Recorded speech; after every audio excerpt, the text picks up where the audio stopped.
And so please describe to me what the aesthetic look is exactly. More like this guy here. Yeah. So we'll go ahead and bring Oh wow, you really have to come in here? like this guy. Is this No, is this really happening? He met the other guy behind you, bro. Like I don't know what you're talking about. I'm right into that bad boy. You can stay right there, behind the camera, behind the camera. No, see now you got me jealous now. That's okay. That's not no, fair. but you're more in the category like Luther Rickner, Arnold, okay? My man. Yeah. Arnold Ferrigno. Huh? Okay. Aesthetic.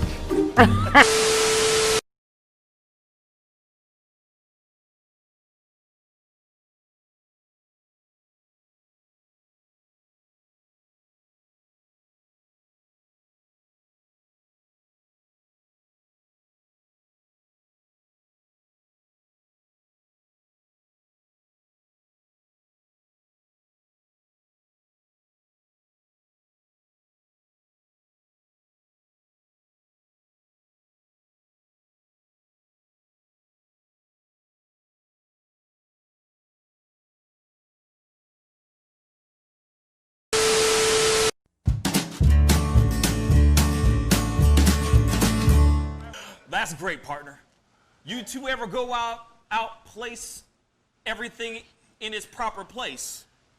That does not make sense, but we usually do go, we head to Kroger's and we work. Oh, yeah.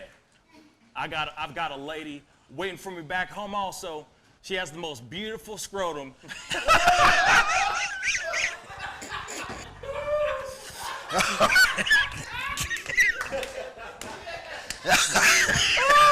Oh, God. And when she sings, she sounds just like a puppy dog.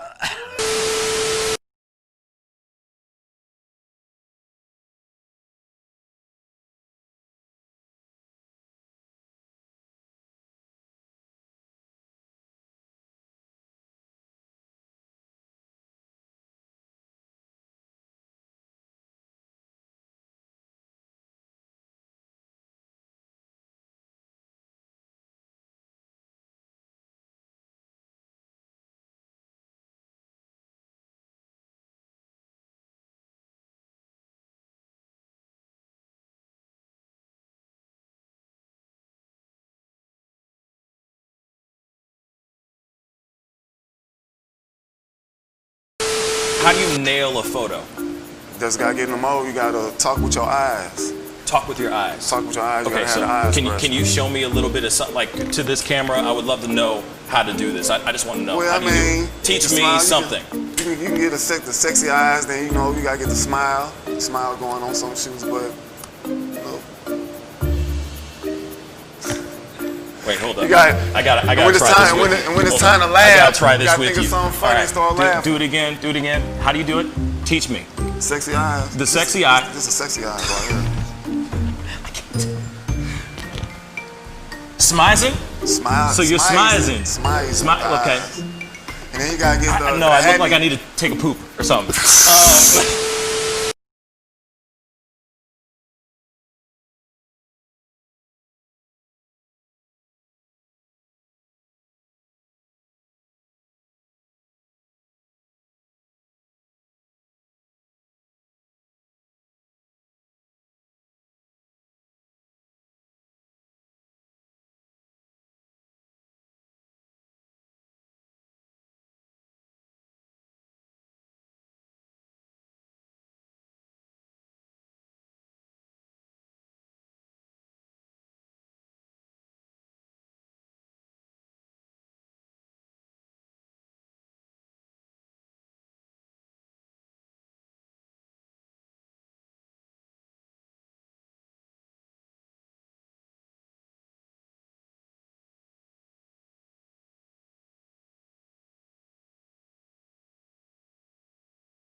Wish words were like little toy guns. No sting, no hurt, no one, just a bang, bang.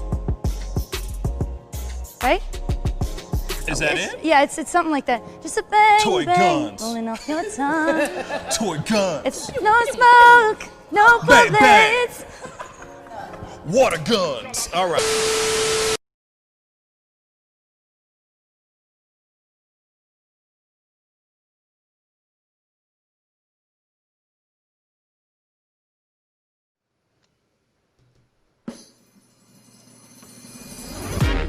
Pascal, you are now rocking with that dude Pascal. We be going wild, Haitian in the building, so original. Got the haters catching feelings. Get your hands up to the ceiling and keep them held high. Cause St. Louis isn't ready. Forget about it, goodbye. Hold up, we just saying hi. Find somebody, rise up. Weekdays, catch us live. Somebody, let's go.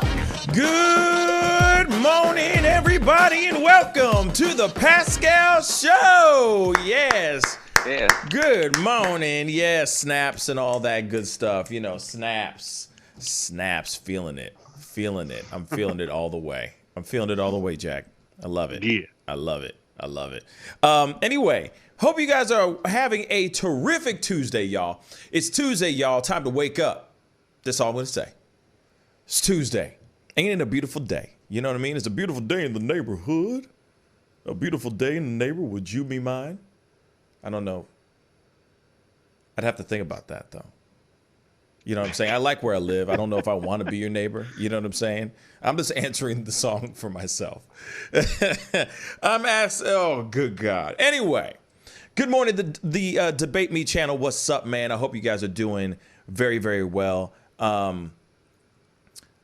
Yeah, I don't know what's going on, but, you know, just to answer your question really quick before we jump into all of our conversations and all that stuff, I don't know what's going on with YouTube, man. I really don't know. You know what I'm saying? One day it's on point and we're getting a lot of love and a lot of attention, or, you know, getting the viewers and getting people who are coming on and seeing the show and all that. And then the next minute, like, you know, we get like 2 people that tune into the show just randomly out of nowhere. You know, I don't know why those things are happening, but those things are happening, bruh. And it's total BS. Even some of the biggest YouTubers out here are getting shadow banned or having issues as well. You know, like PewDiePie, for example, is having some serious issues with a lot of his videos and everything. And I think he's trying to think of other ways and trying to think of another platform where he can put his stuff up there. But, you know, I don't blame him. He makes a lot of monies. You know what I'm saying? He makes that money, you know, on YouTube, on this platform. So it would suck for him to suddenly have to cut everything out and be done. But for those of y'all who are tuning in, I hope you guys are having a wonderful, terrific Tuesday. It is Tuesday. Happy Tuesday to you, Chase Moore. Thank you so much for tuning in and being on the show today. Like I said, there's a lot of stuff that we need to talk about. There's a lot of things that are going on. You know, there's a protest that's going on, or there's protestings that are going on in Philadelphia over the shooting of a man holding a gun or holding a knife. Police officers shot and killed a man that was holding a knife. Of course, we got to talk about this Jared Kushner thing and his remarks, his controversial remarks, a.k.a. are they racist? We're going to talk about it here. And, of course, we got to talk, of course, about Amy Coney Barrett, and the whole situation with the Supreme Court and California wildfires. So there's a lot to talk about, but we're going to jump into that very, very shortly. But before we do that, what's up? You know what I'm saying? David and Jackie Buck. What's a guan, brothers? How's it going, man? Good to see you. It's a good to see you too. You know, it's just a nice, lovely Tuesday. You know, it's a nice, lovely Tuesday. Yeah. Yes. Just looking forward to the day. Tried to, you know, get some things accomplished. So before this winter like ice comes through, man, because we got rain and cold in the weather, so that always leads to. I don't know, David, if the drivers in your neck of the woods, as soon as it starts raining, do they just become horrible drivers? Oh, absolutely. Because that's how St. Louis drivers are. And I won't say really that it's the St. Louis drivers. It's the Illinois drivers that come over into the St. Louis area and they are just horrendous. I'm calling you out, Illinois drivers. Damn, that's some heavy stuff. Damn. Yeah. Yesterday when I went out to run errands and stuff, because it's usually what I do on Monday, but they hadn't cleaned the highway, which is normally 80 miles per hour, and everyone was going 30 miles per hour, and you had to have chains or four-wheel drive to even get through. So just like what normally takes me an hour and a half, yesterday took me like 5 hours just to get everywhere. Bruh. Dang. Bruh. See, now the thing is I would expect you guys in Colorado to have your driving on point, because you guys have to deal with snow and all kinds of crazy types of weather like that all the time. But I guess bad drivers are everywhere. Huh? There's always at least one person that can't drive, but thankfully most people pull off the side if they can't handle the ice. It's like this domino effect, if you will. You know what I'm saying? It's like one bad driver comes out, and then everybody else just falls like dominoes and turns into bad drivers. It just seems like that a little bit. It's annoying as hell. It's annoying as hell. But, we got to jump into it because, unfortunately, we got a little bit of a time constraint today.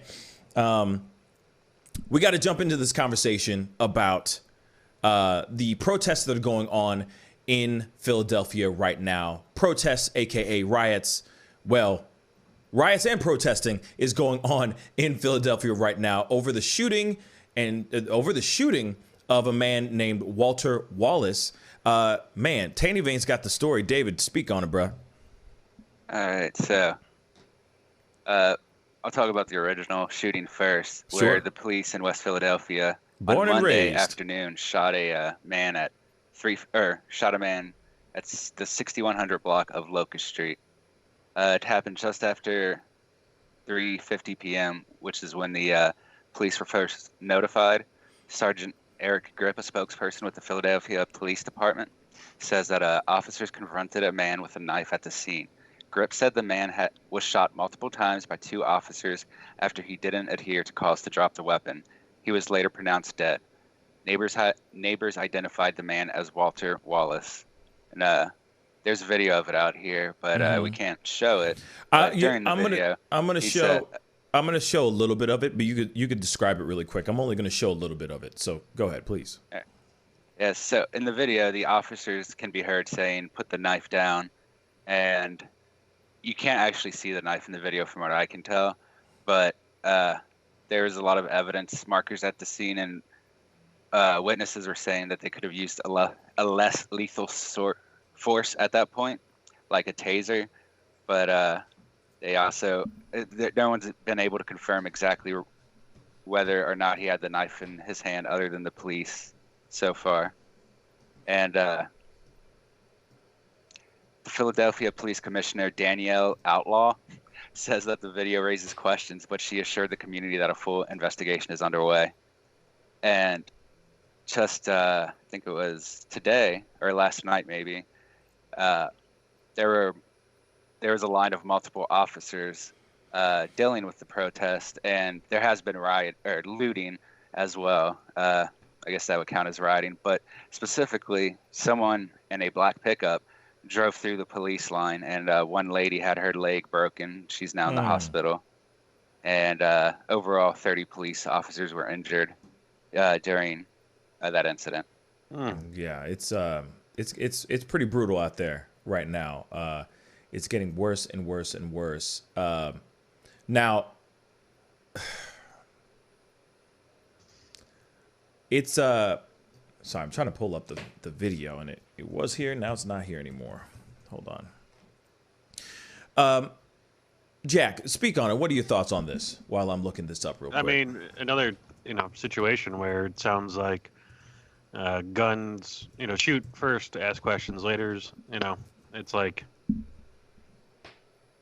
do we not use tasers in America? Is this not a thing? Like, do we not try to use any other things besides the guns? Like, they have batons on them. They have multiple people compared to one guy with a knife.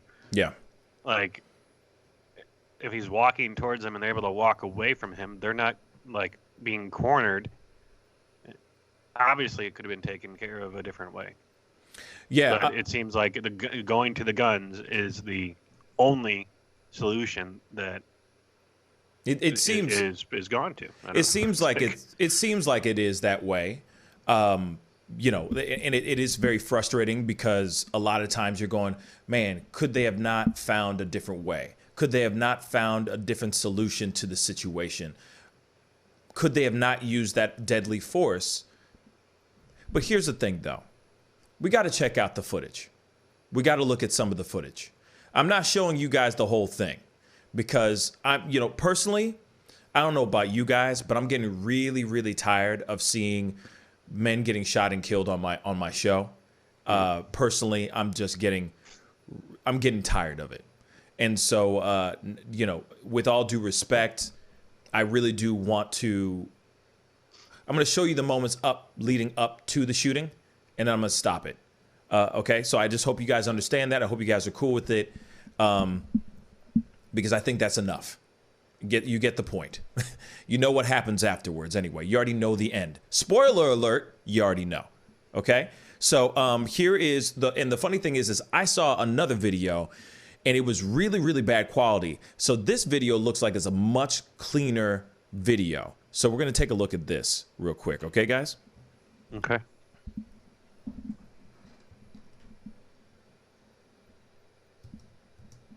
Whoops.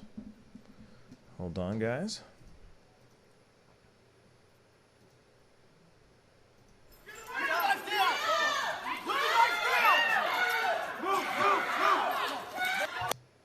And it stops right there.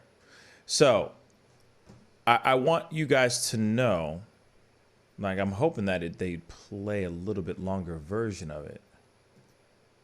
No, they just show the whole thing. So this particular video, they're not showing the whole thing. Like, there's a few seconds before this that they're missing out, where the cops are screaming. One of the cops, at least, is screaming, "Put down the knife! Put down the knife!" Let me see if I can find a little bit better version of it real quick, because it's because it's the angle and the version that I saw was not it was very bad quality, extremely bad quality. But what are you going to say, Tanny Vane? I have a version that I can send you. I just found it. It shows earlier, but it shows the lead up to it, though. I don't know if it's the exact one you're talking about.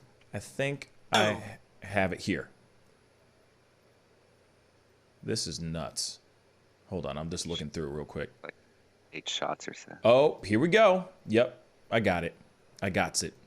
No, there's a little bit more than just 8 seconds. There's a little bit more that's going on in this one. So here it is. Here's another. This is another version. This is the version that I saw, and like I said, the version that I saw is a little janky. You know what I mean? It's really fuzzy and all that stuff. So it's hard to make out what's really going on, but right before his death. But we're gonna take a look at it together. So let's take a look.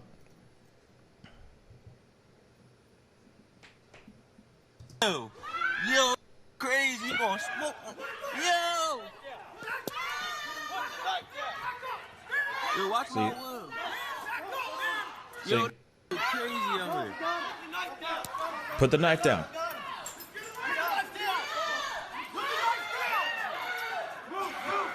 Then he points at him. He points the gun. He points he's like gesturing at them, guys. As you can see here, he's gesturing to them. And then he gets shot. I can't go any further than this, unfortunately, but this is exactly the moment where he gets, like, this is split second after he gets, there's a split second before he gets shot. And the thing is, honestly, I can't really, unfortunately, I don't want to,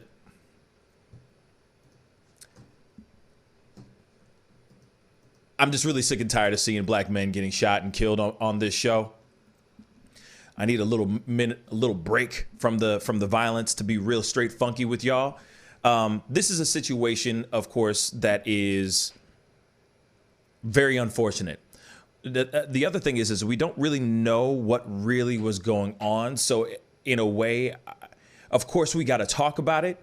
But I also want to step back and wait to hear more information. One of the things that I've noticed, like, you know, and what I've learned over the past multiple shootings that we have covered on this show, a lot of times we're getting it fresh off, you know, fresh out of, you know, fresh out the kitchen, fresh off the presses, you know, about this particular person getting shot and killed. And then we don't really know all of the information.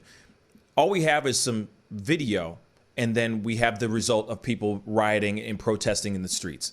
And understandably, I'm tired just as much as anybody else. I am tired of talking about and covering stories about another black man or a black person shot and killed dead in the streets. I'm really sick and tired of it. And of course, not every single person, not every single case is a full-on justified shooting.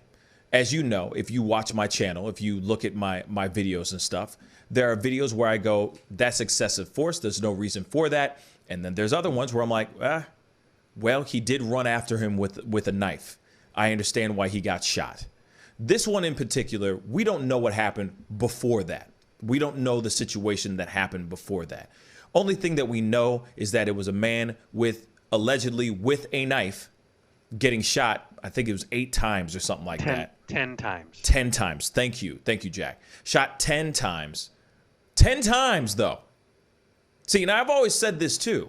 I can understand like hey, this guy's coming at us in a very violent manner. Okay, you don't want anything to happen to you because he has a deadly weapon, allegedly. Like I said, that's all still kind of what is being said in the video, but you can't make it out in the video that he has a knife. So he probably does have a knife. He probably most definitely has a knife on him. But at the same time, does he have to get shot 10 times to be dead? Did they have to shoot to kill? Would one bullet be enough? And sometimes that one bullet kills him. So why the excessive amount of bullets being shot when this is not a man with a gun coming at you? This guy was walking towards you. Yes, it's a threatening manner, but he has a knife. He doesn't have a gun. He has a knife.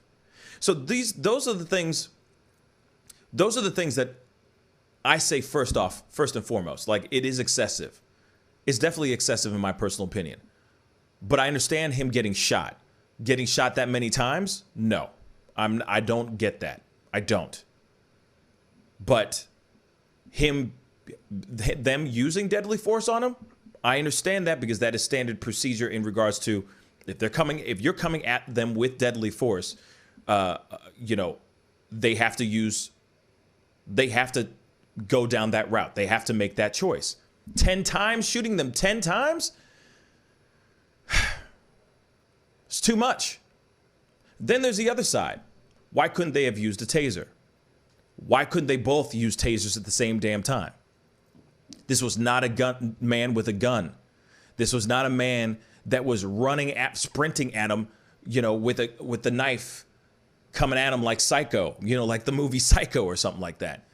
This is just a man who's just walking towards them with the gun, with a knife, pointing at them. Does he have to get shot and killed? Does he have to get shot 10 times? I think not. But I also want to know what happened before they hit record. Before they hit the record button, I want to know what happened right before it, because that would explain everything. Then you understand more of what's going on. And it might explain a whole lot, because here's the other thing. If you notice, in the video, those cops had their guns drawn already. So something happened beforehand. That's the reason why the bystander that had his phone out pulled his phone out in the first place. Because he saw cops pulling their guns out, and he said, oh, shoot, boop, I need to record this. Because this might be another man dead. So we don't know what happened before. We don't know who called 911, why the cops were there. We don't know any of that information yet. So I'm like, okay, we need to sit back, wait for the actual information. We need more information before we can actually know what's really good. Like, so we can make our own full assessment on this situation. But when it comes down to it, I don't think those cops needed to shoot him 10 times. And that's the main problem. Why must you have multiple bullets going through a man's body when he just had a knife? Fellas. So I was just searching for the different videos. What they did to him was unnecessary. That was where you cut that video, the distance between them, that 15 feet or 10 feet at least, and them backing up, and they're backing up towards their cop cars with other cop cars pulling up. And they both, he wasn't throwing stuff at them, he was just walking towards them, and they laid him down. Oh yeah, they put him. They made sure that he's not going to be walking on this planet ever again. They most definitely made sure of that, and that's the thing, you know, like that's the reason why I'm like, all right, we need to know more. We need to know more of the backstory. There needs to be more explanation. There needs to be more to the. There's more to the story than just what we saw in that video. There's gotta be. But like I said, shooting him 10 times, homie, that's ridiculous. That's ridiculous. I understand shooting him once. I can understand that. If they felt threatened, or whoever shot first, you got to remember, somebody shot first and then the other guy started shooting after. It's not like it was like 1, ready, 2, bang. Right. You know what I mean? Somebody started shooting and the other partner's just like, bop, bop, bop. Like, I'm going to shoot with you. But of course, that leaves some people very, very angry. That leaves a city in upheaval right now, a city up in arms, a city angry because once again, a black man has been shot and killed from excessive force. Most definitely it's excessive force. I'll say this too, just on the other side of things. Walter Wallace should have put the knife down. If he had a knife in his hands, he should have put the knife down. That's the start of it all too. I hate to say it like that, but let's keep it straight funky, y'all. If the cops say, put the knife down and their guns are drawn, put the knife down. Period. Put the knife down so you can live to fight another day. David, what are your thoughts? Yeah, I think they should have definitely tried to tase him earlier on. He was obviously already moving around a lot. I don't know if you want to say aggressive, but he's very energetic, and they already had their guns out, so they were, I guess, afraid for their lives. But there was plenty of opportunity while he was moving around like that to tase him and prevent it from getting to that stage. And they kind of messed up by letting him get so close, especially since it doesn't. You can hold both your gun and the taser, at least one of you, while the other has the gun pulled still. So it just seems like they missed the obvious opportunity to de-escalate it non-lethally when they had the opportunity to do so. And they waited until he was within pretty much stabbing distance to respond to him in any significant way, and they did that with lethal force. 10 feet's pretty much stabbing distance? Yeah, it's generally you can close. I think it's 20 feet within the time it takes to fully pull a gun. So gotcha. It should be fairly close, even though they already had their guns out. Yeah. Interesting. And I guess too, like the reason a lot of officers probably go directly to, if you pull your gun, shoot to kill, because there's a lot less lawsuits that can come against you, because there's protections within. If you think that deadly force is coming towards you and you use deadly force against it, they have those protections, as we've seen. And then if you shoot them in the leg and now say they can't walk ever again, now there's gonna be a lawsuit against the police, department for something. I know that there's been those types of lawsuits in the past, but there's got to be some kind of incentive there. Like, oh, I got to protect myself, so I'm gonna fully protect myself. Right. Like I said, I understand their guns were out. They were warning him. They asked him to take down the knife or put down the knife.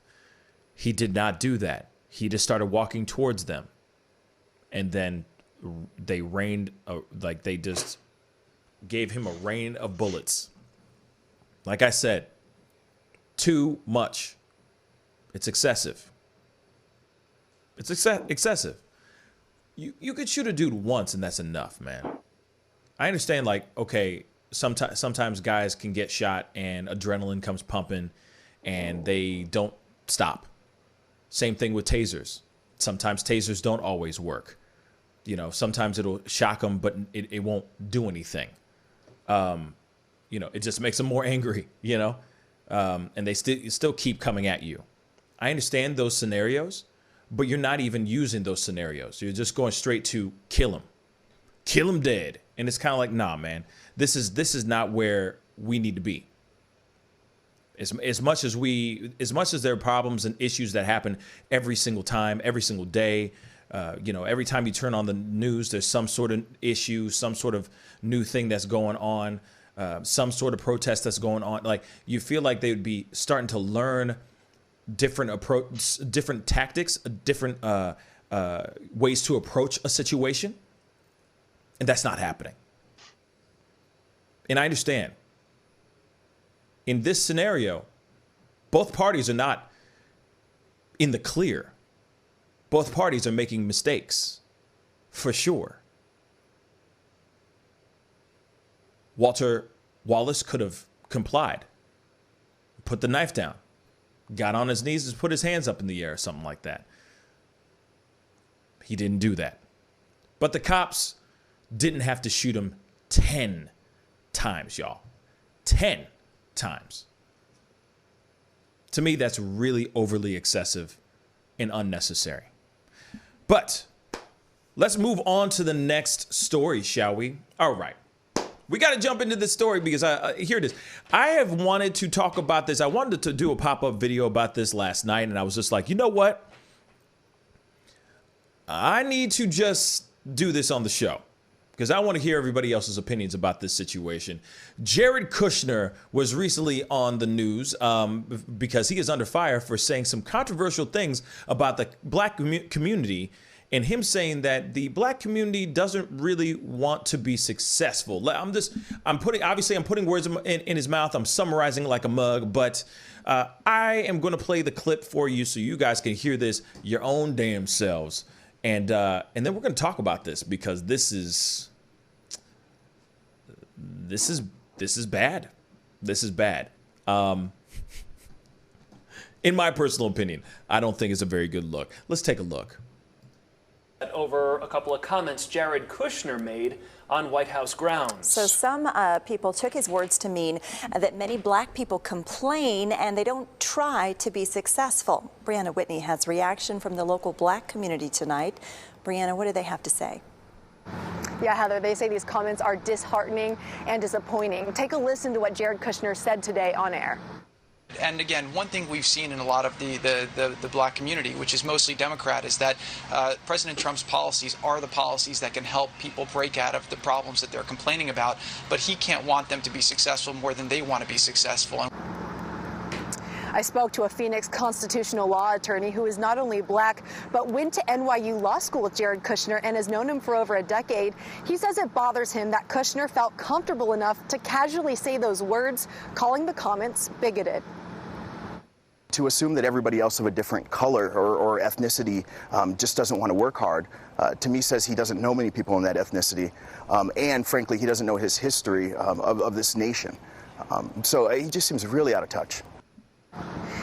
Okay, so, and then of course, the NAACP said Jared Kushner's comment clearly demonstrates his disconnection from the African-American community.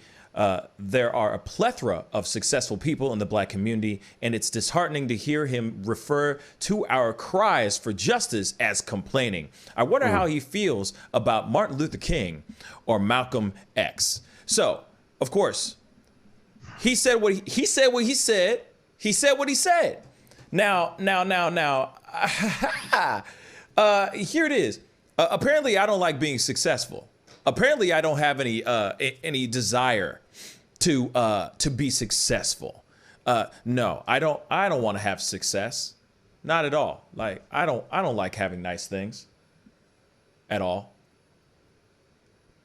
I don't like having nice things at all, apparently.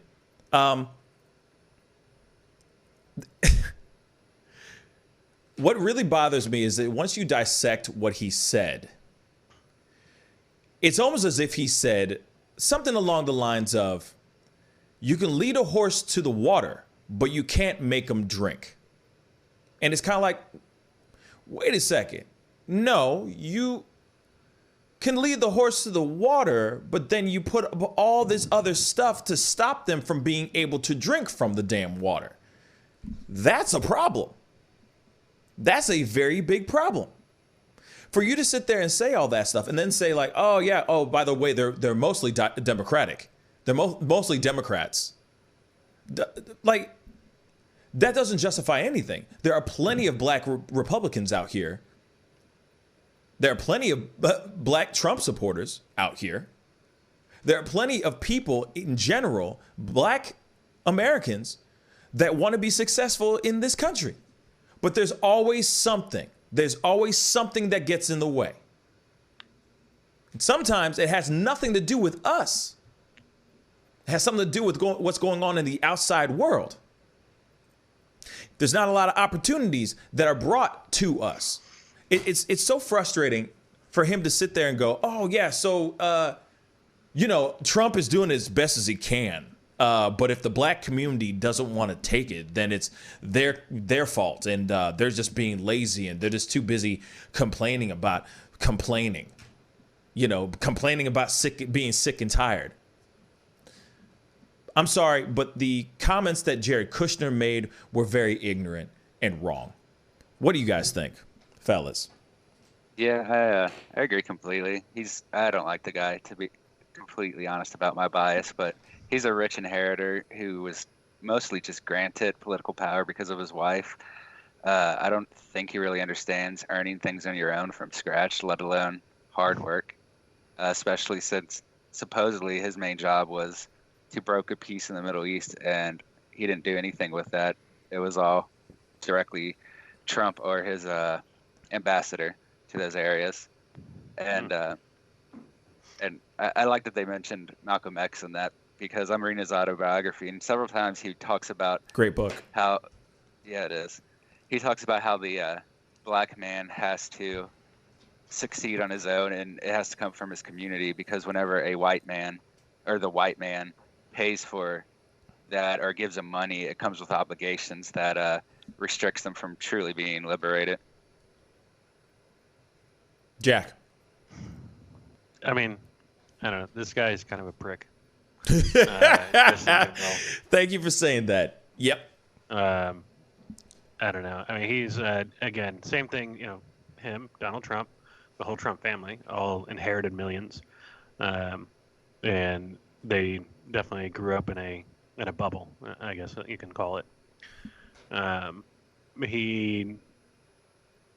wonder if those statements are statements that he made, or if they're statements from having conversations with President Trump. Mm-hmm. President Trump was like, my policies are great, but I can't do any more. Yeah.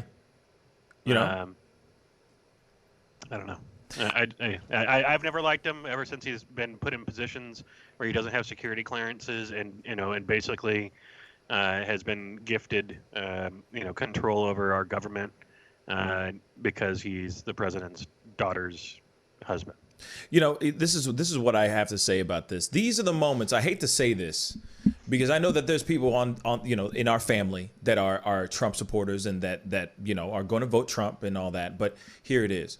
When his own senior advisor Jared Kushner, who is also his son-in-law, says something like this, and then you see mainstream media put out there, or the general public automatically thinks that Trump is racist,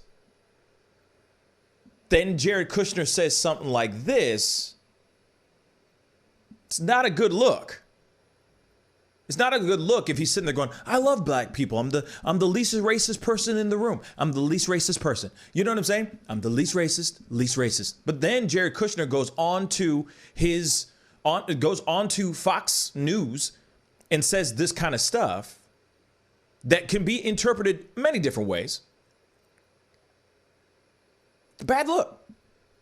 Doesn't help the push that Trump is trying to say, like, I'm not racist, guys. Stop thinking that I'm racist.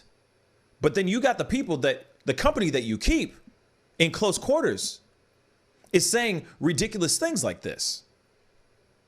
Now, I get it that, you know, there are, you know, the black community, you know, there are people that'll sit there and go, we get in our own way.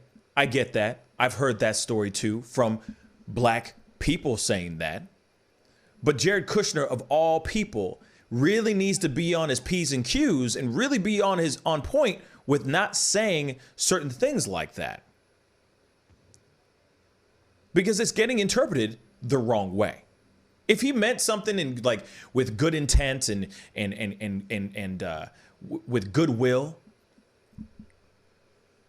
he shouldn't have said it like that. Because the black community is interpreting that a completely different way. And here it is. I get it. You know, we need to be on you know, the black community, you know, needs to transcend, needs to progress, needs to make things better. But there's a lot of things that are holding us back from being better. And it's not us complaining about wanting to be better. We all want a better life. We all want the pursuit of happiness. We all want wealth, health. We all want a life, you know, Trump money. You know what I'm saying? We all want that. Of course. But the last thing you need to start saying is, oh, you know, black people are too busy complaining about things that they don't even realize that we're giving them the plan. We're giving them the formula on a silver platter. And that's where it's wrong. That's where he messed up. That interview, or at least that quote, that moment should not have happened. It shouldn't have. It just makes him look bad when he already looks bad to begin with. There's a lot of people, like you said, Jack, you know, there's a lot of people out here that do not like Kushner at all, like at all. So he shouldn't even be doing anything to stoke the flames even more of hatred on him. And he did. He did so. He done messed up. He mucked the hell out of himself by that small 15 second to 30 second clip.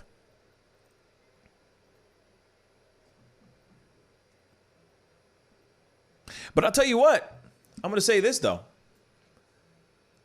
It ain't going to change a damn thing, y'all.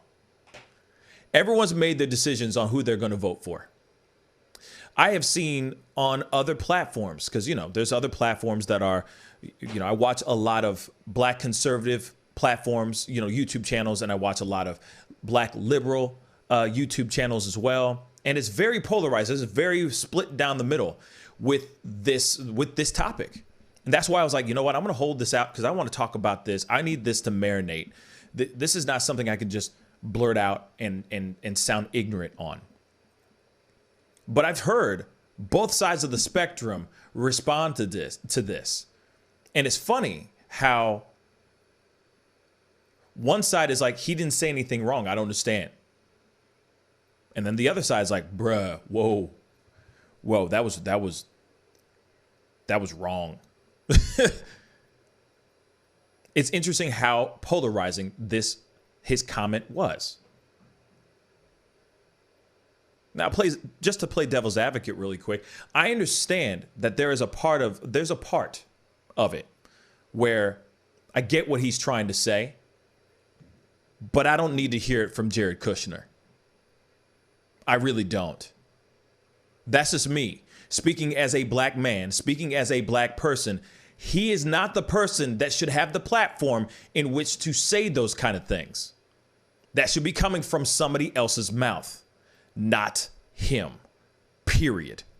He has no place to say that stuff. He doesn't know what it's like to be a black person in this country. He doesn't know what it's like to try to get a job or try to rent an apartment. You know what I'm saying? You don't know what it's like. You don't. The last thing I need to hear is from him, his opinion about what black America is thinking. Because you have no earthly clue what the black experience is like. Sorry. Man, I got so many stories where I tried to go rent an apartment or go sublet an apartment, and I got refused just because of the color of my skin. That's problem number one. Go and try to get a job at certain places. It is hard to get a job just being black. And you're telling us that, we're complaining too much? You don't know the experience. You don't. So Jared Kushner, you need to go sit down somewhere and shut the hell up. That's my thoughts. Fellas? Yeah, he's stuck in his perspective of like everything is given to you with minimal effort, and he doesn't understand that people have to work hard for things, and you don't always succeed, even if you had the best start or the best intentions. It's particularly the fact that he turns it specifically on one race as if it's somehow unique, that it's hard to succeed. Just seems blatantly racist to me. Yeah. Yeah. And like I said, isn't it a damn shame that this is Trump just a few days before? Just Thursday. We watched it. He said alive during the debates, I'm not racist. I don't have one racist bone in my body. But then the people around him are just marching to a different tune. They're marching to a quasi-racist tone and beat. That doesn't make any sense. You are the company that you keep. That's it. Now he could very well not be racist. Trump. But then you got somebody in your corner like Kushner, who's he's not a great guy. Sorry, he's not a great guy. He shouldn't be speaking on behalf of you at all. But you are trying, of course, understandably, this is your pride and joy's husband. I'm sorry. This is your pride and joy's husband. He needs a job, obviously. But I really think you need to put him in somewhere and just not let him speak anymore. Kind of like Rudy Giuliani. Just push him over there. Just put him in a corner. Put him over there and tell him to shut the hell up. You know what I'm saying? Give him a shiny toy and just go, ooh, look, a ball. And it's got a bell in it. Ding-a-ling-a-ling, and just let him play with it for a while in the corner. And let you do what you need to do so you can maybe run this country or not. But that's something that Jared Kushner should not have done. He should not have had that interview. He should not be speaking on behalf of the black community in regards to that. He just needs to shut the hell up. That's just my personal opinion.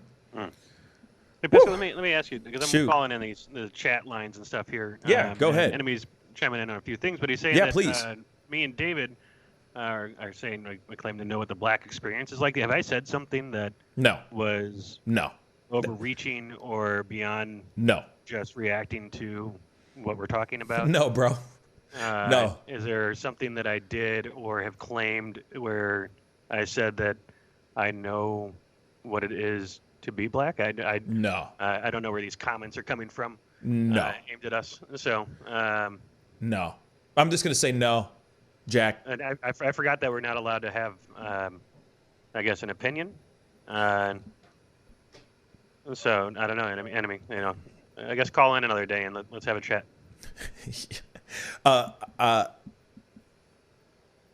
No. So, no.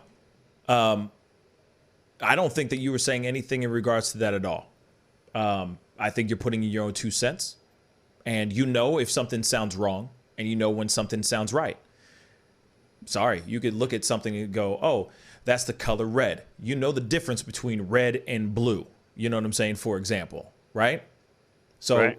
if you hear something and it sounds pretty racist, you know what racism is. You know what sounds kind of racist. You know what sounds racist. You know what sounds good. You know what sounds bad. You have every right to put in your 2 cents, just like David. You have your right to put in your 2 cents. The only thing is that, hey, here it is. He, you know, what Kushner said was not a good thing. It's causing a lot of controversy, and it's causing quite a buzz in mainstream media, in the social medias as well. And I think there's people who are just upset about it, period. But at the same time, you can sit here and say something that is, you can say if that's not cool. You might not know what the black experience is like, but you know the difference between right and wrong. Same thing with David. So you have every right. You just don't know what the black experience is like. And that's understandable because you're not black. So that's okay. That's okay, Jack and David. It's okay. So,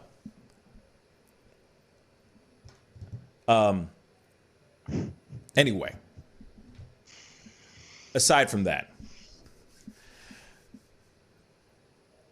oh, and you know, Mr. T is saying,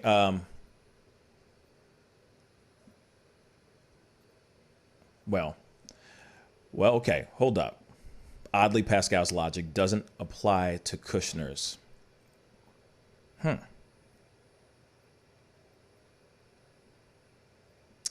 Well,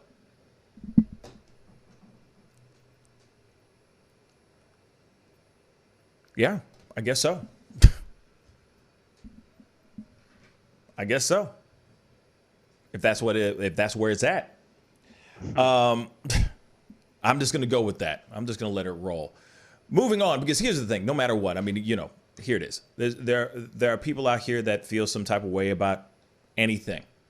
Anything that's controversial on that side of the fence, and we talk about it, people feel some type of way about it. It is what it is, right? It's just, that's what it is. And that's fine. He's got his opinions. I definitely got mine. And I'm going to stick to it.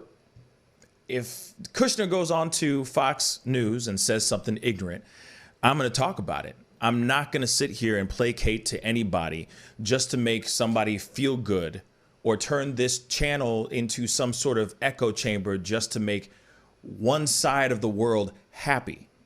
Like I said, this channel covers many different things. We talk about pop culture. We talk about politics.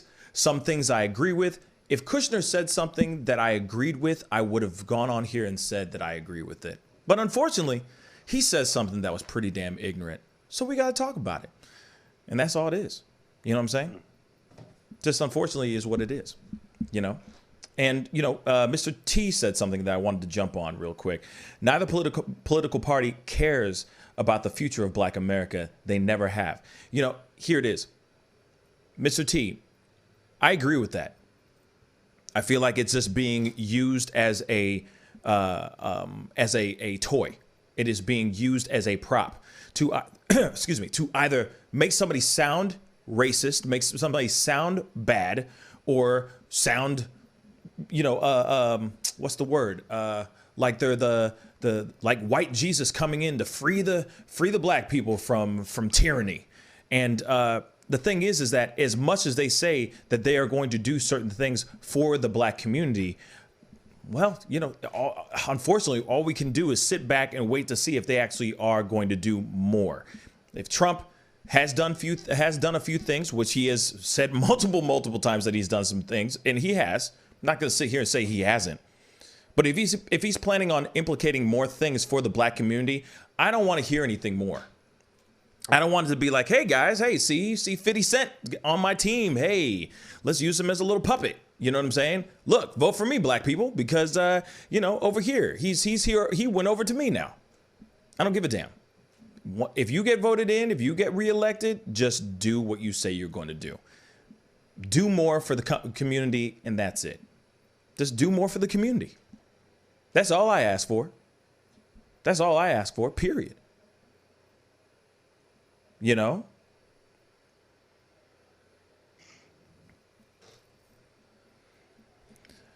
But, you know, that is, it is what it is. I mean, that's what controversy is all about, right? There's always going to be somebody or something that's going to somebody that's going to think different than you. And that's just okay. It's okay. You know, and also I'll say this too. Not every black experience is the same as another person's black experience. So my black experience might be different from Enemy's black experience, just like Mr. T's black experience. You see what I'm saying? Everyone has a different life. It's not all the same stuff, but we do have things that are relatable. Dealing with racism is relatable. We've all had to deal with it at least once in our life. But hey, surprise, surprise, there are some black people out here that have never been pulled over for being black. Like driving while being black. Have never been profiled. That's their black experience. But they've heard the N-word in their face a couple times in their life. Or they've been around somebody who said something really ignorant to them, unbeknownst to them,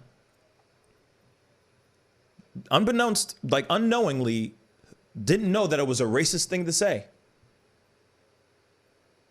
That it was just an ignorant thing that was being said. It's just what life is. Kushner went on his little soapbox for that 2 seconds.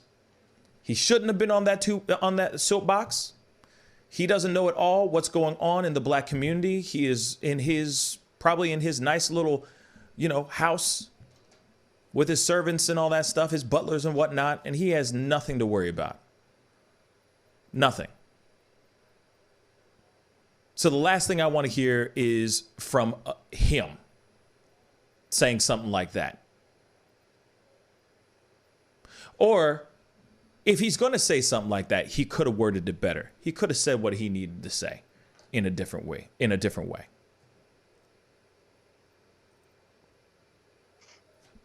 So that is what it is. But we have got to jump into a quick commercial break. But when we come back, we have definitely got to talk about the Amy Coney Barrett situation. So we'll be right back. This is the Pascal Show. Bye.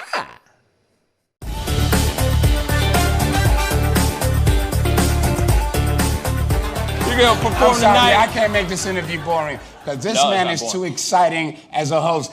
And I'm truly saying this, and if y'all can't do this, me and this man here is going to leave and go somewhere else where we can get some love. I want everyone in the building to say, I love Pascal on the count of 3. 1, 2, 3. Wow.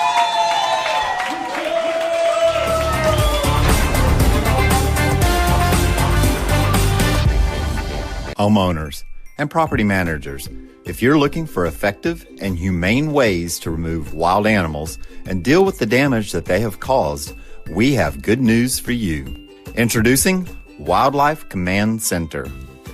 We are the only wildlife company that checks 70 different areas on a structure to determine the answers to the following questions. For more information, call us now.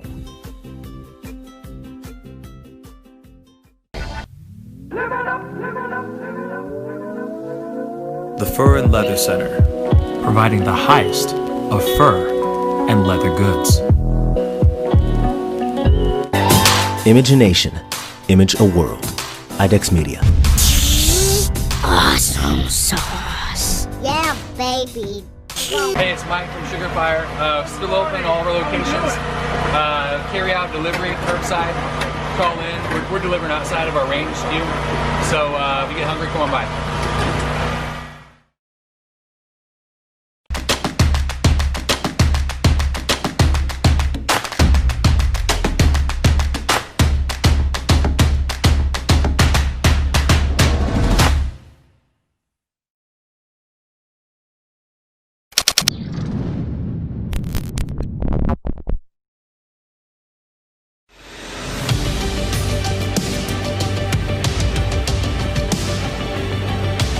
You're watching Pascal in the Morning.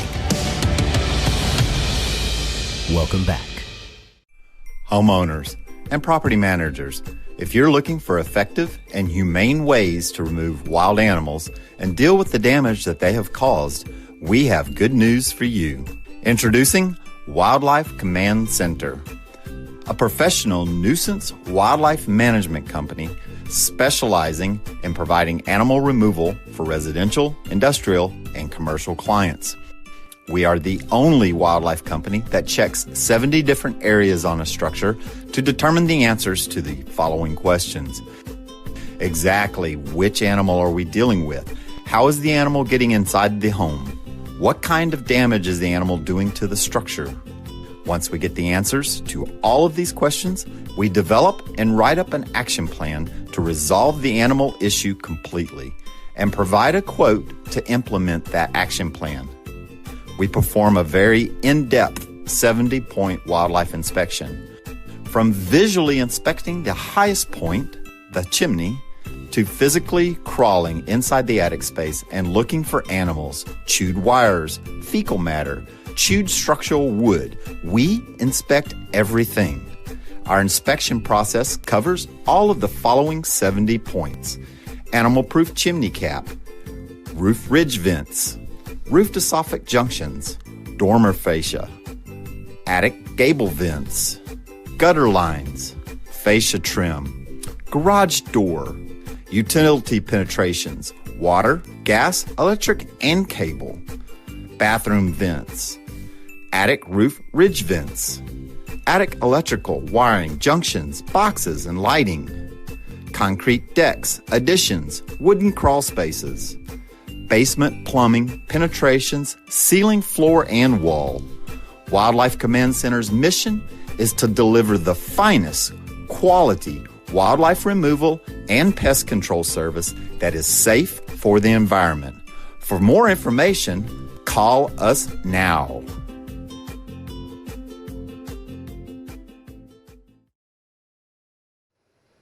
Hey, welcome back, guys. Thank you guys so much for tuning in and checking out the show. If this is your first time checking out the show, because I know there's a few new faces on here, and thank you, first off, for coming in and being a part of the show. But if this is your first time, please go hit that like button down below. That would really mean a lot. And also hit that subscribe button as well. I do this show Monday through Friday, 9 a.m. Central Standard Time. And I also do an evening show at 7 p.m. Central Standard Time. I will most definitely be on tonight. I'll be taking phone calls and talking about all the things that we may have missed over the course of the day. So be sure to come in tonight at 7 p.m. Central Standard Time. But anyway, we got to jump into this next story. Now, there has been a new breaking piece of information in regards to Amy Coney Barrett. David, what a guan, man. All right. So last night, I think it took about 5 or 6 hours was the Senate confirmation hearing for Amy Coney Barrett. And pretty much all the senators gave their piece, for the most part, along partisan lines. And the closing remarks from both Schumer and McConnell I thought were particularly interesting, in that Schumer was arguing that, well, they were both arguing that it's a destruction of democracy to not do what they want. But Schumer's angle was that before McConnell said we shouldn't appoint a justice so close to an election, and Schumer was saying that there would be repercussions if they pushed this through. And I took that he was referencing the court packing, but he never said it explicitly. But he kept threatening that there would be repercussions for it. And on the other hand, McConnell was arguing that that the Democrats, that this is the fault of the Democrats because they lowered the Senate vote to 50, and that he wants to improve the process for confirmation. And at the same time saying that pretty much he doesn't care what they think. And it turns out it doesn't matter because there are 53 Republicans and 52 of them are present to vote for it, whereas all 45 Democrats and the 2 independent senators all voted against her confirmation. But she only needed 50 because of the newer laws. And McConnell himself struck down the filibuster, which prevented the Democrats from holding up her confirmation and preventing it that way. So she was officially confirmed and sworn in last night as the new justice. It's crazy how quickly that happened, how that happened so fast. You know what I'm saying? I thought, I could have sworn that they were going to wait. I could have sworn that they were going to just do the preliminaries, do the hearings and all that, and just kind of sit on it for a second before they make that final decision. It was crazy how quickly that turned around. You know what I'm saying? So let me ask you this then, David. What does this mean for the future? What does this mean? What does this all mean? Well, unlike arguably her two predecessors who have voted somewhat liberally at times within the Supreme Court, though you wouldn't have called them a liberal in general, they have sided with left rulings. Amy may not do that. She seems more of a strict conservative, especially when it comes to regarding only the Constitution as the law. And morally, she seems more conservative in the sense of like abortion and marriage and all of those things. Though she makes it very clear, I don't know if it's true, but she makes it very clear that she will be unbiased and that her religion and such won't affect her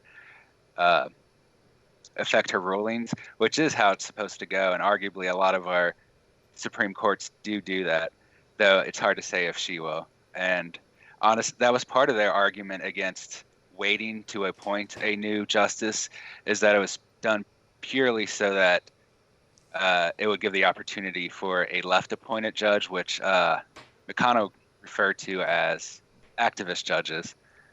And though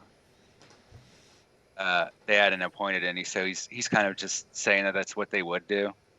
And I guess we'll see soon enough, especially since she's reviewing a lot of Trump cases within the Supreme Court. Exactly. If she maintains the level of bias or unbiased or not. I don't know. And I can't. Go ahead. I'm sorry. I just can't tell yet if she's gonna truthfully be unbiased, despite her word. She does seem to try and do what she thinks is right, but I'm concerned that what she thinks is right isn't always in line with the law. So we have to see what will happen when there's a conflict of interest between her beliefs and the laws she's dictating. Word. I just, there's something about the her being accepted, I guess, her going in, taking the seat so soon. It makes me wonder. I don't know how unbiased she's going to be. That's something I'm really interested to step back and just, like I said, like I always say, pull up the popcorn, sit down and just start watching. Because here it is. He chose her. He's got her in his back pocket. She owes him a huge favor. He hooked her up with this job, which I'm sure is something that she wanted to achieve really, really bad. So it'll be very, very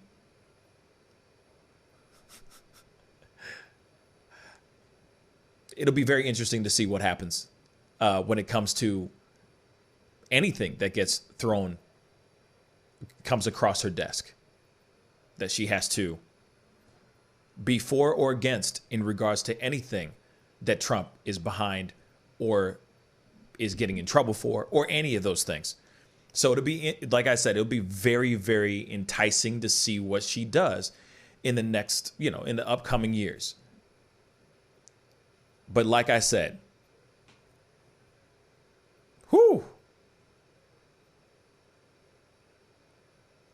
he definitely owns her.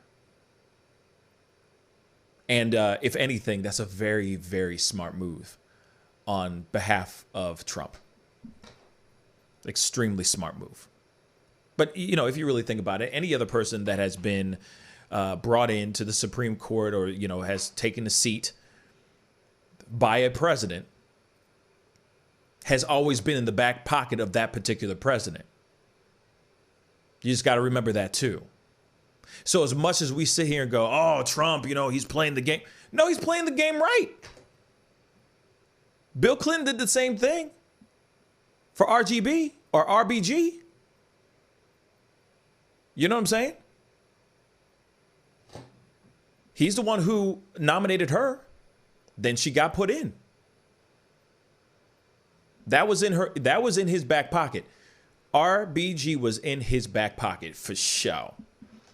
So for that, I'm not surprised. For that, Trump isn't doing anything too unorthodox. Other presidents have done the same. What are your thoughts? Yeah, I agree. I guess what was most interesting to me was actually a argument that McConnell made. Since you brought up Ruth Bader Ginsburg, yeah, she won around I don't remember the exact number, but around 95% or 95 out of 100 senator votes she got. And McConnell was actually saying that because it's been reduced to 50, that it pretty much becomes a partisan issue since one party can control it that way. Whereas when you needed 60 votes, it required everyone to work together to appoint a judge. And I actually agreed with him in that case. Yeah. So like I said, we're just going to have to pull up, sit down, pop some popcorn, and just see how she performs. There's a lot of questionable things about her, for sure. She seems like, I'm going to be real, seems like she's a very, very intelligent woman. Seems like she has some things that are very questionable about like her religious upbringing, her conservative background, etc. But hey, she has been voted in. She got the seat. All we can do is sit back and see what she does. But I most definitely think that she is in Trump's back pocket, and she's going to owe Trump a very, very, very big favor here soon. And she's going to have to do whatever it takes to do said favor. That's what I see in the near future. Doesn't mean that she's going to sit there and say yes to everything that Trump puts on her table, puts on her desk. But there will be that one moment where he gives her a call and says, hey, bruh, remember that time when I got you this damn job? You better make this work. I think we'll see very soon if, just because of how many cases are coming up about Trump over the next, I think, month, we'll probably know fairly soon by the end of the year whether she's really going to just sit in Trump's pocket or she'll be like Gorsuch and Kavanaugh, where they've actually voted against Trump, much to his anger, unsurprisingly. But she's not going to do that. That's a good sign, I think, that they're fighting against Trump when it's legally appropriate to do so. True, but she's not going to do that. Not right off the bat. I mean, she would something really terrible would have to happen, or something crazy that he's trying to do or trying to push that she's not okay with would have to happen. But I don't think it's going to happen anytime soon. Right off the bat, she's going to go, yep to anything that Trump says, because she got the hookup from him. But I think that she is a forward-thinking person, or at least I would hope she is. At least that's how she comes across as. So hopefully there's a few things that she's like, nah, I ain't cool with that. Trump, I'm sorry, I'm not cool with that. I'm voting against that. But that, like I said, there will be that one moment where he goes, you need to pass this bill, girl. You owe me. Sorry. You need to do it by any means necessary. Make it happen. And that could very well be what happens in the near future. But we'll see. We will definitely see what happens. Now that she has taken over RBG's seat. I will say this, though. Congratulations to her. You know what I'm saying? Because that's a huge thing. That's groundbreaking. That's, she's part of history, all that. That is something that a lot of people would love to achieve, getting that spot. But I'll say this, too. She has a very big seat to fill. So I just hope that she continues to honor the seat that she has, and any decision that she does it in a diplomatic and fair fashion. That's all I ask. That's all I ask. Don't burn this bill. Don't burn this country down. That's all I ask. You know, I like what it is. You know, I like this country as much as it is. You know what I'm saying? You know, we got our flaws, but I still love this country. Just don't muck it up even more. That's all I ask. That's all I ask.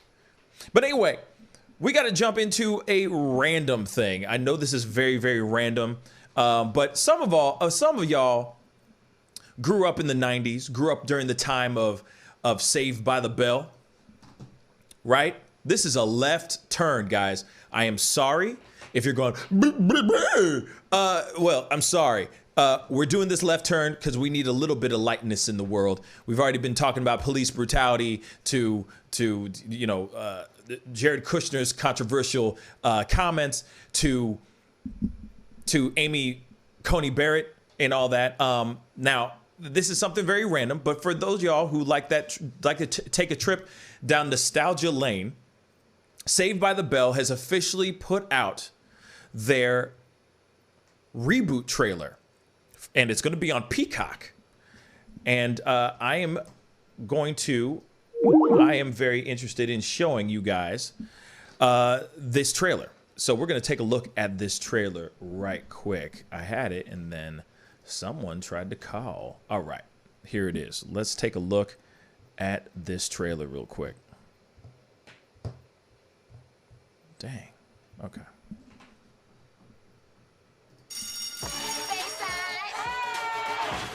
Yo, Mama. Sorry, Dr. Mama. How do you think this year's gonna go for these new students? I'm psyched. You're excited for the first day of school? Why is everybody so rich? Are you ready for my party Saturday night? I got DJ Khaled's Baby to make you a playlist. It's okay. Time out. What is up with these kids? In attendance will be the governor of California. Max, Dad? You look amazing and your hair's fire. My dad's also coming. I don't care about your dad, Spencer. I just care about Zach and Kelly. We all want these new kids to feel welcome. Let's see what happens. Can we talk? Interesting. Did you just sit backwards in a chair?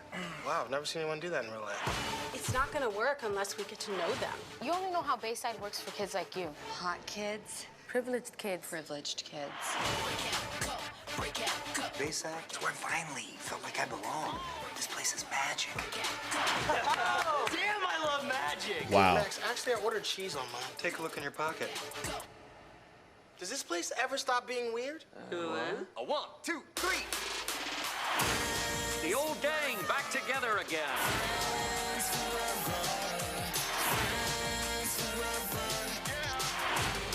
Will you go to dinner with me? Stop eavesdropping. We're not. We're the Bayside acapella group. Oh boy. Okay. Bayside. You're the man, Coach. When I grow up, I want to be just like you. A single childless adult who parties with kids. Okay, and that is officially going to be going down November 25th, y'all. November 25th. Saved by the Bell. Okay, so here's the thing. I know that there's a lot of people that feel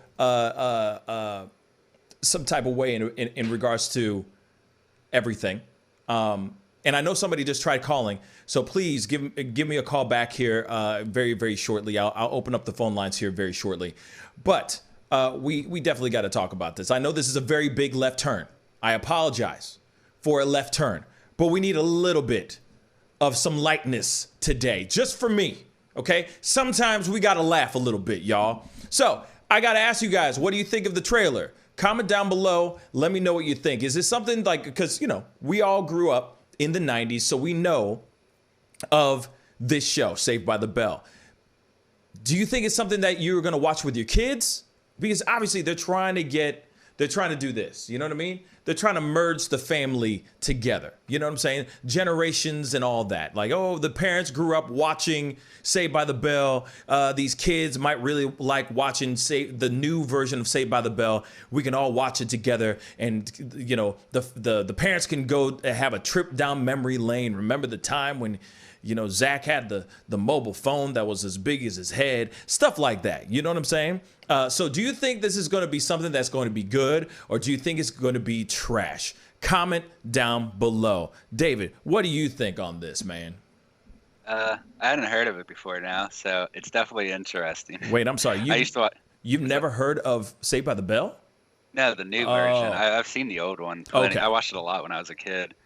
I was pretty familiar with the show. I do wonder if they're going to try to bring over some of the like meta aspects where I forget the main guy's name. He could pause time and come on to talk to the audience. Zach Morris. Yeah. So it was a cheesy show before, and this looks kind of cheesy too. I'm not. I would have to see the story to really say if it's similar. It didn't strike me as the same as Saved by the Bell while I was watching the trailer, but I'm also not going to be watching a show about high school kids these days, so that changes my perspective of it a lot. Oh yeah, no, I feel you. Here it is. Okay, so I grew up watching Saved by the Bell just like every other kid, and I do remember how cheesy the show was. So I know a lot of people are commenting, being like, "Bruh, this is cheesy." The show was cheesy to begin with, so there was already cheesiness going on. But then the thing is I just don't know about bringing back something like this. You know, that was such it's such a time capsule type of show. You know, it was the epitome of the 90s. It had a certain energy and vibe about it. Them trying to bring it back is interesting. I understand that Kelly Kapowski and I forgot the girl's name, the one that was with AC Slater, but the one that ends up being with him. You know, obviously they're out of work. You know what I'm saying? So they need to work. They need a job. They need to do some acting and all that stuff. But I think it's something that is it's going to be very interesting to see what they do with that particular show. You're on the mic with the Pascal Show. What's your name? Where are you calling from?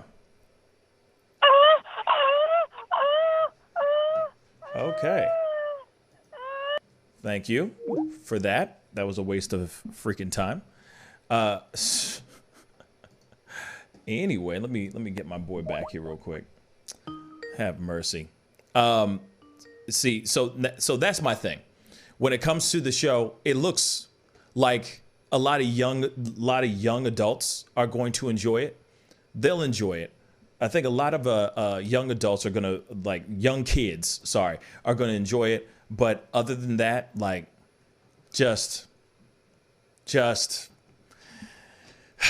sometimes you just gotta let a reboot never happen. You know what I'm saying? It's like there's certain movies that should never be remade. You know what I'm saying? And I think that Saved by the Bell is just something I feel like it shouldn't even be happening. You know, that's just my personal opinion. I don't see this lasting very long, but we'll see. You know what I'm saying? I think it might be like the last Power Rangers movie where it's incredibly cheesy and kind of funny to the people that watch the original, but it's like too much of a time capsule, like you said, to attract much of a new audience. Yeah. And that's the thing. Like, yeah, I just don't see it going to that next. I just don't see it personally. I just don't see it going to that next season type of thing. It's going to be like, oh, that was cute. There's going to be people that are going to say, oh, that was cute, and then keep it moving. Yeah, it's nice to see like the old gang back together, but I just don't. They should have just done like a movie type thing and be done. You know what I'm saying? So it's interesting. The only way they could really even do the show is by retelling the old stories, I would think. Otherwise, it's not going to be connected and it'll be its own thing. So you either got repeats of things we saw in the 90s or something that's not really Saved by the Bell. Facts. I totally agree. I'm going to try to get this phone call. If it's another person just having fake orgasms, I'm going to be very angry. Oh, they just hung up. There you go. Maybe they're just not cool with it. Yeah. Anybody who is interested in calling in, you're more than welcome to call in. I'm going to open up the phone lines. Let me get this phone call. Here it is. Hello, you're on the mic with the Pascal Show. What's your name and where are you calling from? Hello? Hello.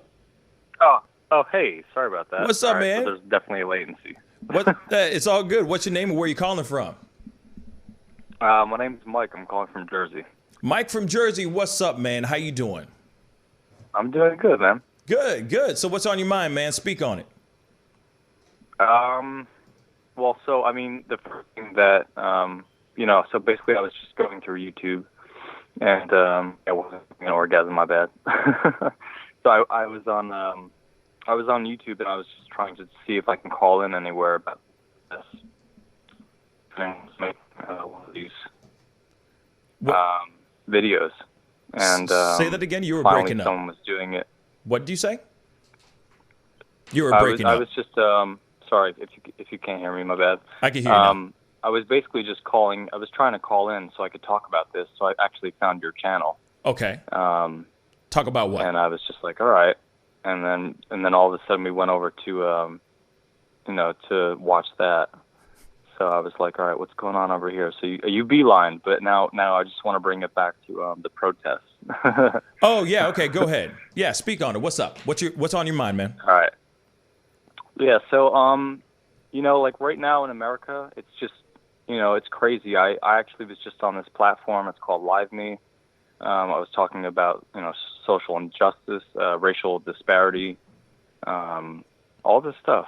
Mm-hmm. And I actually talked with a Trump supporter, and we rematched. It's just like this weird thing. I don't know. It's kind of like these millennials do it, well, maybe like Gen Z. It's more for like Gen Z. But anyway, so we rematched. We kept talking, and I was talking with this Trump supporter, and it wasn't bad.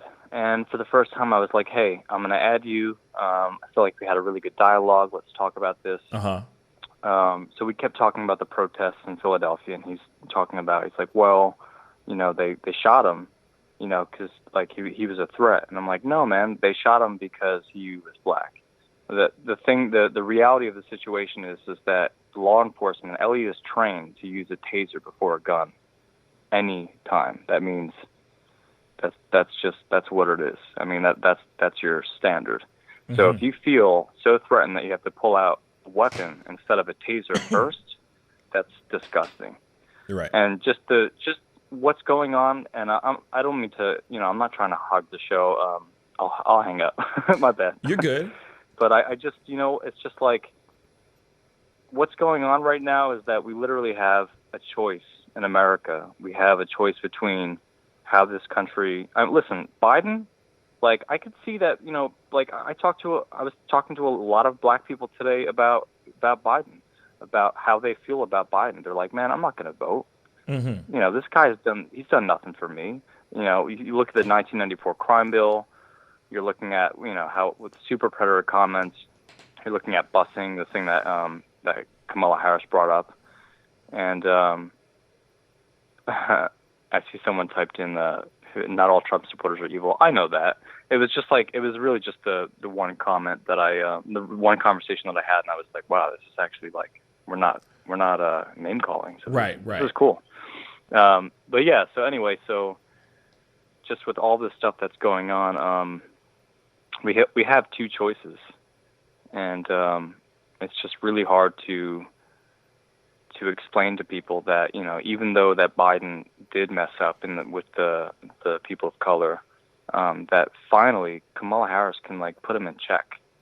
I really do believe that having her as Veep can put her in check, and I hope that that's the way that it's going to go. Now, 4 more years of Trump, and after all of the inflammation that he's done in all of the communities, I'm looking around and I'm just like what? Like it just blows my mind that like people are like, well, there's like racial tensions, but this one guy that I was talking to, he's like, yeah, but Trump will handle it. And I'm like, bro, he had the chance to speak about, he had the chance to denounce white supremacy. He had the chance to just say, hey, I'm sorry, coronavirus. Like, I'm sorry for the coronavirus's families, for the people that were like lost. Mm-hmm. He had a chance to own up to everything. He had just toss-ups that he just wasn't able to smash out of the park, and it's so sad because he knows that he's losing.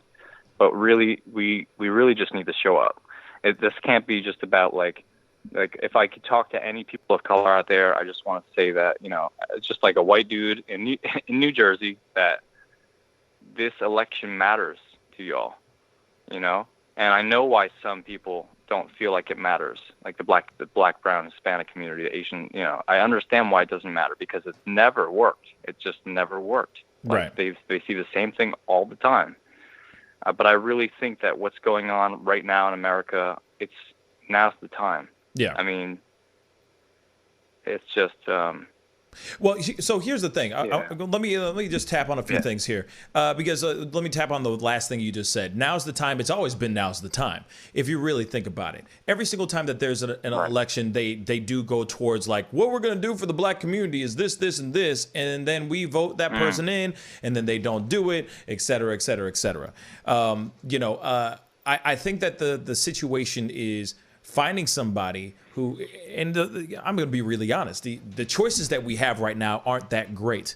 You know, it's almost like you got to pick the lesser of the two evils. If you think, whoever you think is the lesser of the two evils, you're going to just have to pick that person and just run with it. It's kind of like, I'm sorry, and then just drop in your vote in the ballot. You know what I mean? In the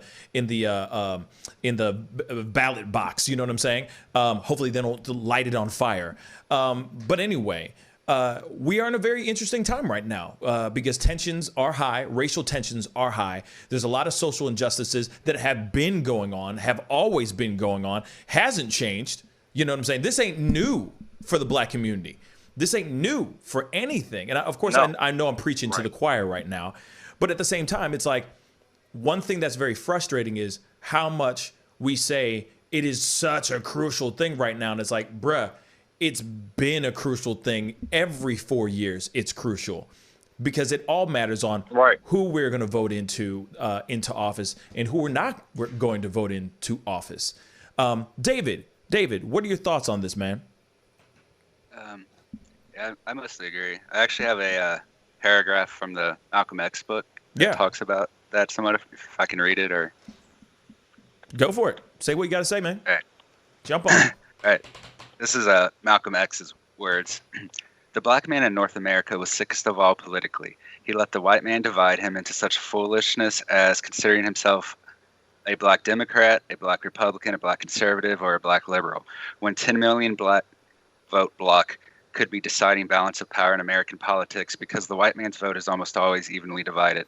The polls are one place where every black man could fight for the black man's cause with dignity and with the power and the tools that the white man understands and respects and fears and can cooperate with.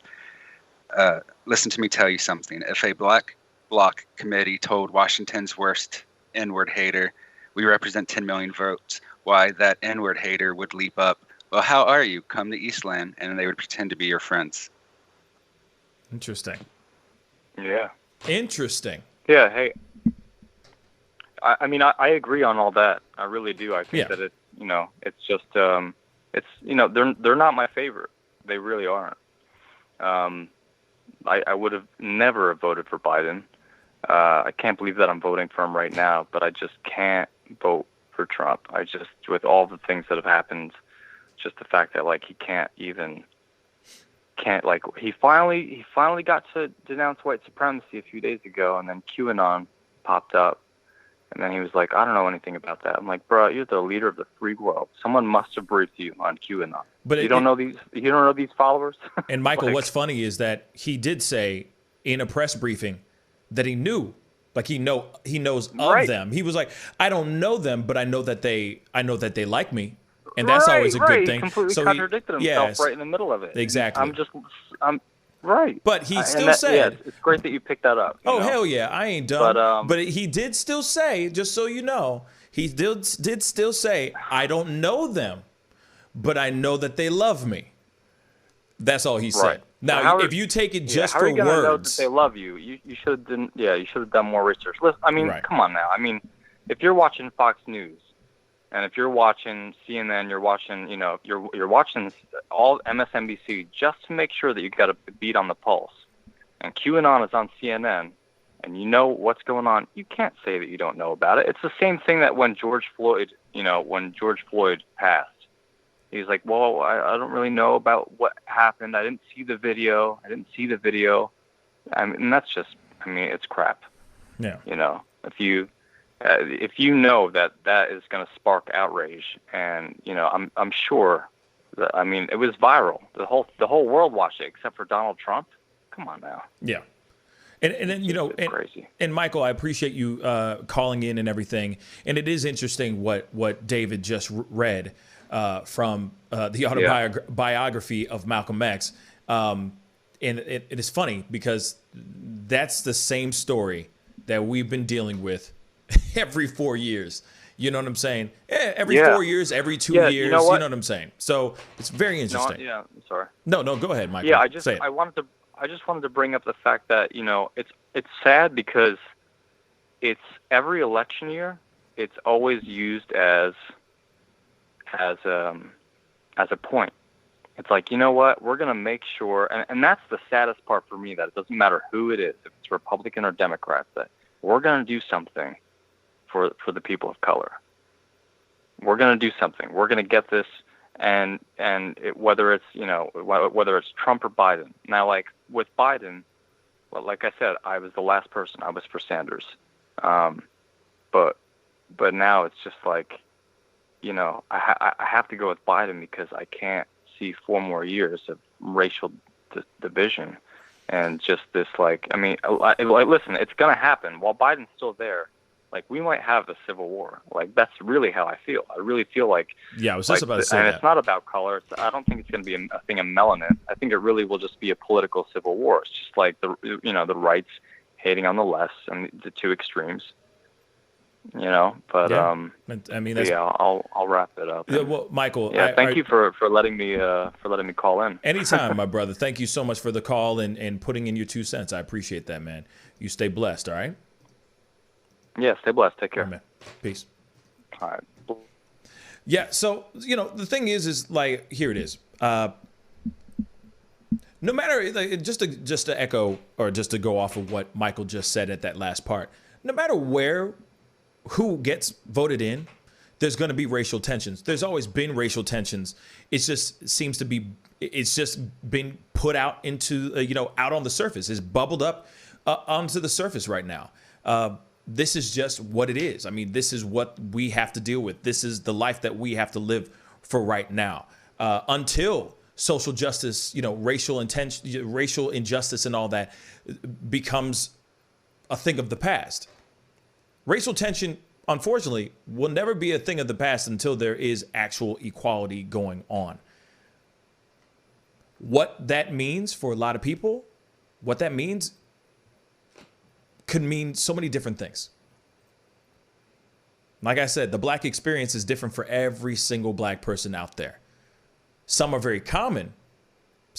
We do all have the same common themes, but not every single black American goes through the same thing as other black Americans out there. We all are human beings. We're not all just one monolith. You know what I'm saying? That we just share one brain and we all just experience the same stuff. No.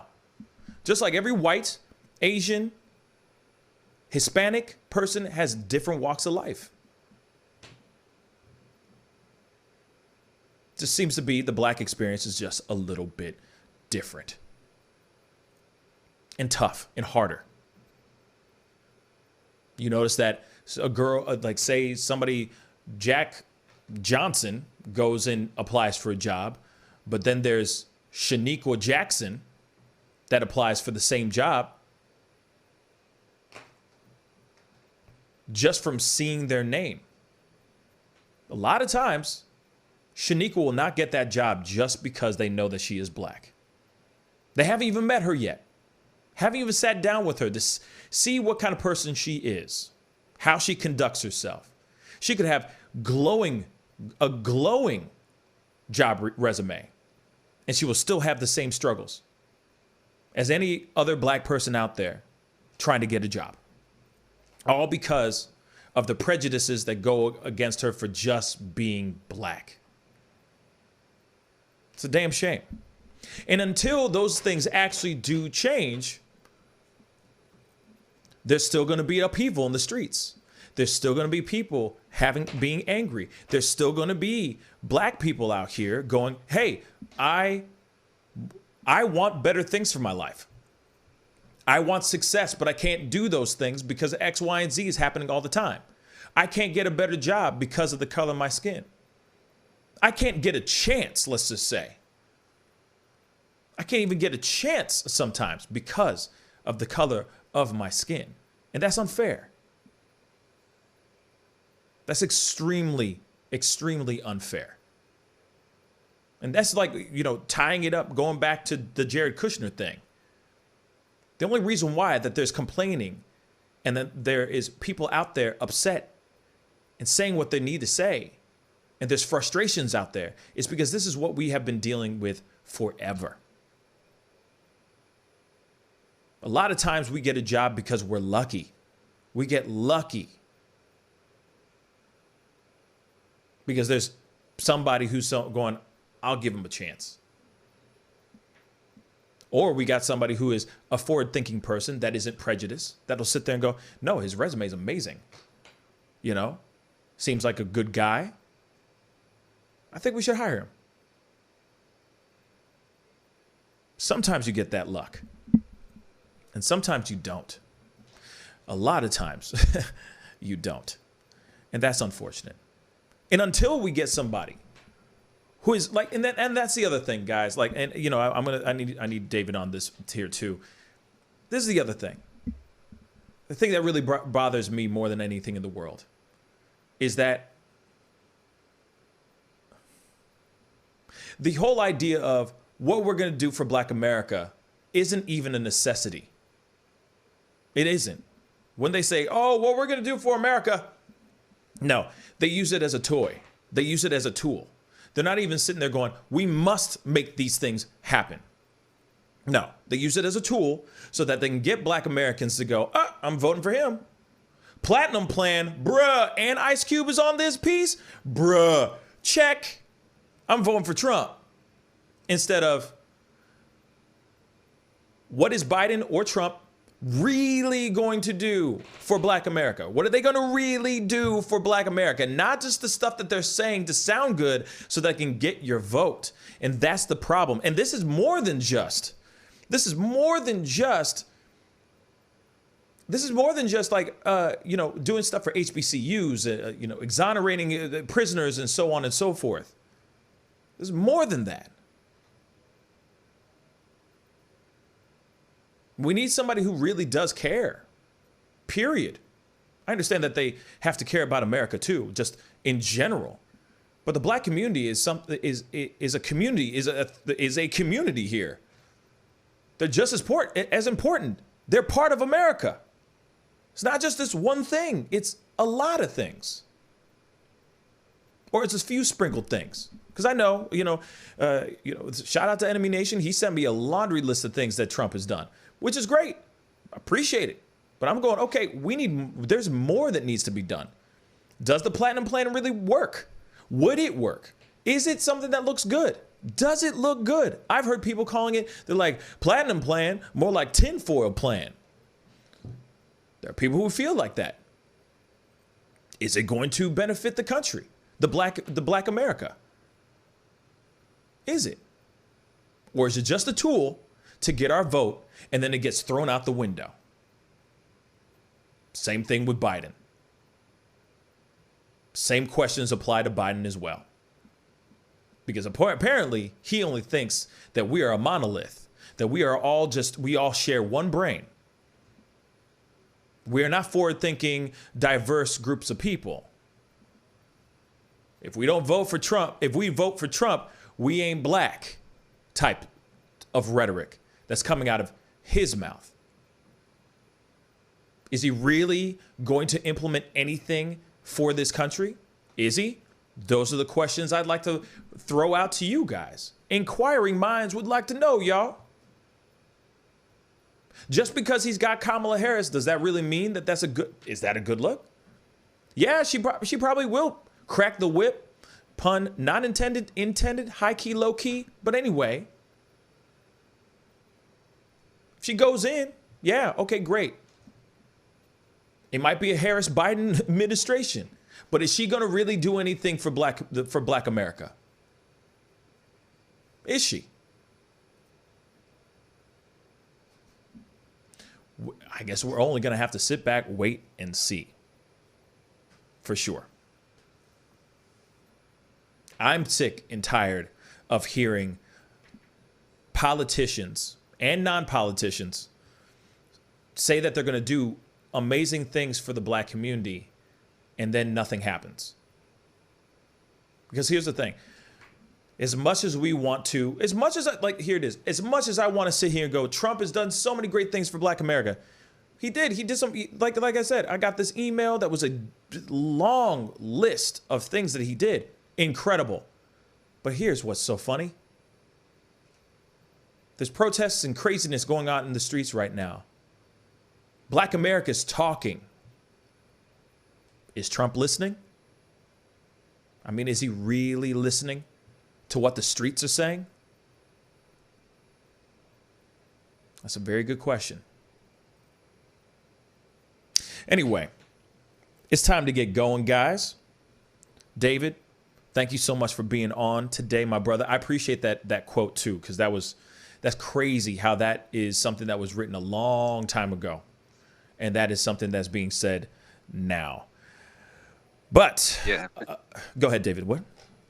I was going to say, I've been amazed that despite the changes in demographics, that a lot of the things Malcolm X talks about as being directed at black people are still structures we see today.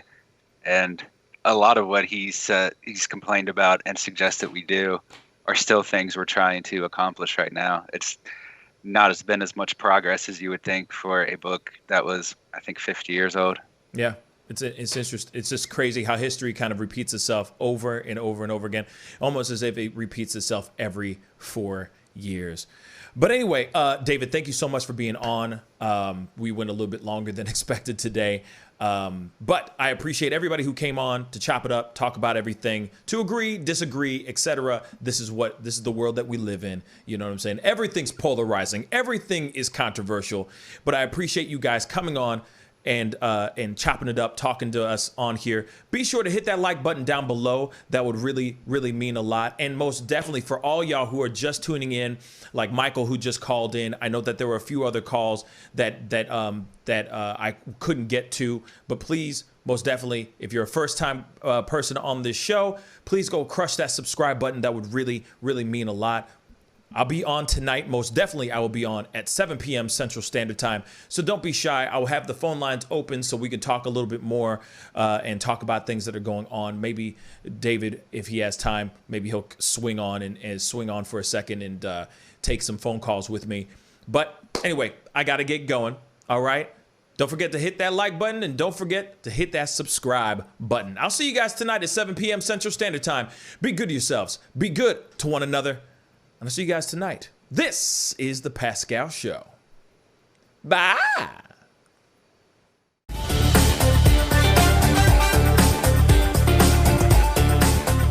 You're going to perform tonight. I can't make this interview boring because this man is too exciting as a host. And I'm truly saying this, and if y'all can't do this, me and this man here is going to leave and go somewhere else where we can get some love. I want everyone in the building to say, I love Pascal on the count of 3. 1, 2, 3. Wow.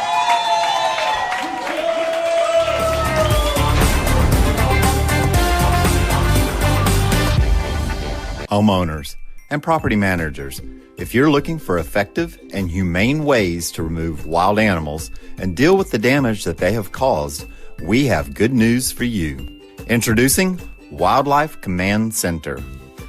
We are the only wildlife company that checks 70 different areas on a structure to determine the answers to the following questions.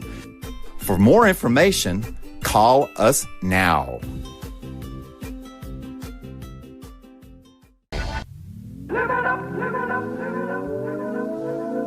The Fur and Leather Center, providing the highest of fur and leather goods. Imagination. Image a world. IDEX Media. Awesome sauce. Yeah, baby. Hey, it's Mike from Sugar Fire. Still open all our locations. Carry out, delivery, curbside. call in. We're delivering outside of our range, too. So if you get hungry, come on by.